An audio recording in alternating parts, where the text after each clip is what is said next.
New developments to tell you about in the murder of a Florida couple. They were adoptive parents of more than a dozen children.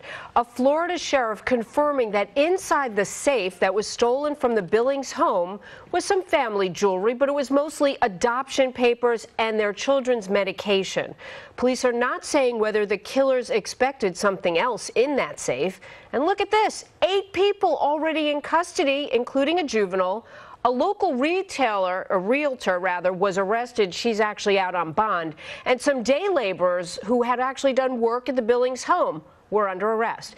Joining us now, radio reporter David McBride, who's been following this story. David, thanks for joining us.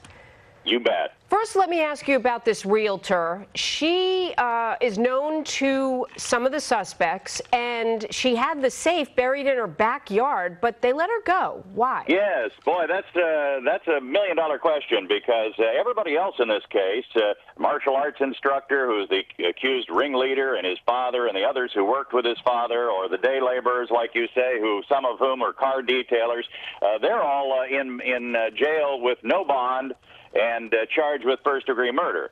Now, she's accused of actually donating her van to the gang who used it as a second getaway vehicle, and in which were concealed the safe and the murder weapons.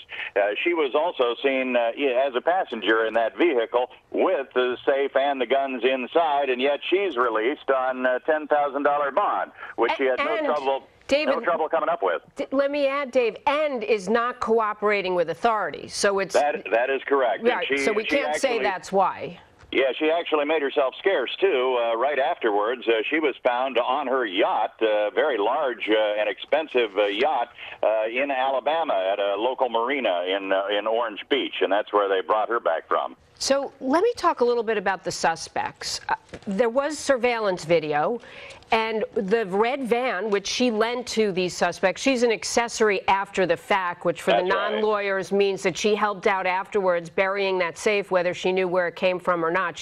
She's charged with that. Yes, and she is also charged with knowing where the safe came from.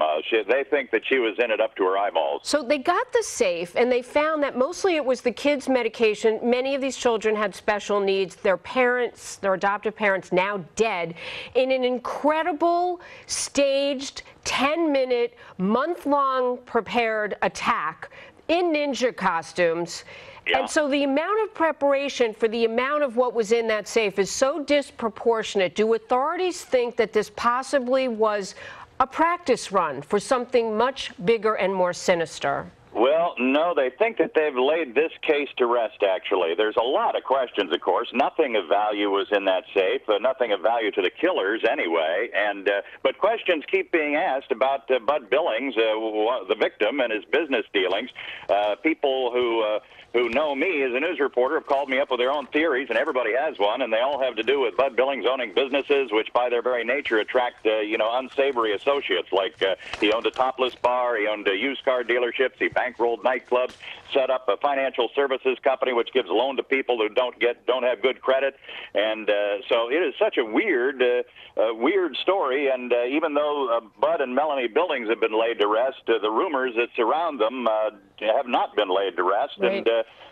Well, Dave, I have to go. I'm out of time, but I will say the saddest part is that these children don't have these loving parents as they were described, and cops say the focus really is more on the realtor, Pamela Wiggins, I think is her name, yes. That's right. And not on the Billings at the moment. Thank you so much, Dave. We'll check back with you. Okay, you got it. Okay, thank you so much.